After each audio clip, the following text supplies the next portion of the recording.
సుబ్రహ్మణ్య స్తోత్రం. అస్య శ్రీ సుబ్రహ్మణ్య షోడశనామ స్తోత్ర మహామంత్రస్య అగత్స్యో భగవాన్ ఋషిః అనుష్టుప్ ఛందః. శ్రీ సుబ్రహ్మణ్యో దేవత.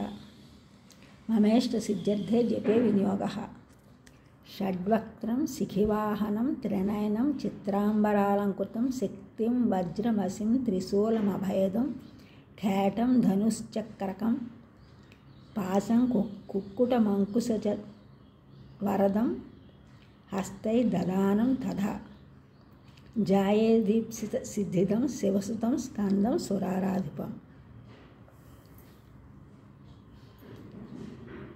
ప్రథమో జ్ఞానశక్త్యాత్మ ద్వితీయం స్కంద ఏవ చ అగ్నిగర్భ తృతీయస్తు బాహులే చతుర్దకః గాంగేయః పంచమః ప్రోక్తః షష్టం శరవణోద్భవః సప్తమః కార్తికేయశ్చ కుమారశ్చాష్టమస్తథా నవమః షణ్ముఖः ప్రోక్తः తారకారి త్రితోదశ ఏకాదశ్చ సేనాని గుహో ద్వాదశ ఏవ చ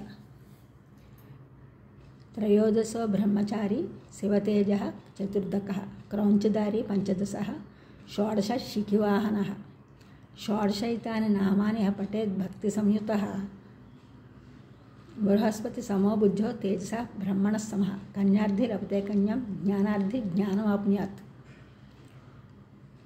విద్యార్థి లభతే విద్యాం ధనార్థి లభతే ధనం. యజ్జత్ ప్రార్థయతే మత్స్యః తత్సర్వం లభతే ధ్రువం. మనం నాగుల చవితి దీపావళి ఆయన చవితి చేసుకుంటాం, అమావాస్య వెళ్ళిన చవితి. కొంతమంది పౌర్ణమి వెళ్ళిన చవితి కూడా చేసుకుంటారు.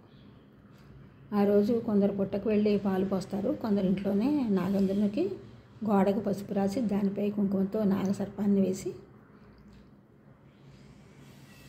ఆవు పాలు పోస్తారు.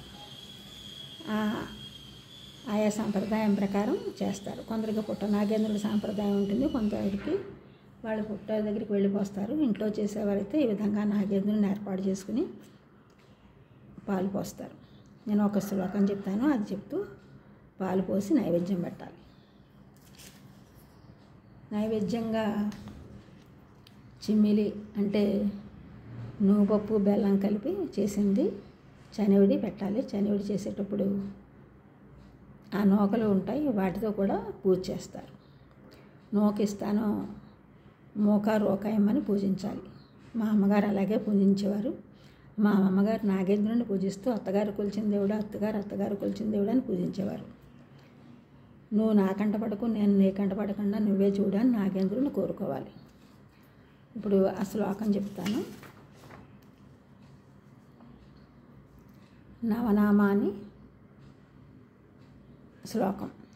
అనంతం వాసుకిం శేషం పద్మనాభంచ కంబలం శంఖపాలంచ ధృతరాష్ట్రం తక్షకం కాళియం తథా ఏతాని నవనామాని నాగానాంచ మహాత్మనం సాయంకాలే పఠేన్నిత్యం ప్రాతకాలే విశేషతః తస్య విషభయం నాస్తి సర్వత్ర విజయీ భవేత్. ఈ విధంగా పూజించాలి. ఈ ఛానల్ చూసిన వారందరూ కూడా సబ్స్క్రైబ్ చేయండి, షేర్ చేయండి, లైక్ చేయండి, కామెంట్ చేయండి. సబ్స్క్రైబ్ చేసిన వారందరికీ కూడా కృతజ్ఞతలు. షేర్ చేసిన వారు, లైక్ చేసిన వారు, కామెంట్ చేసిన వారందరికీ కూడా ధన్యవాదములు.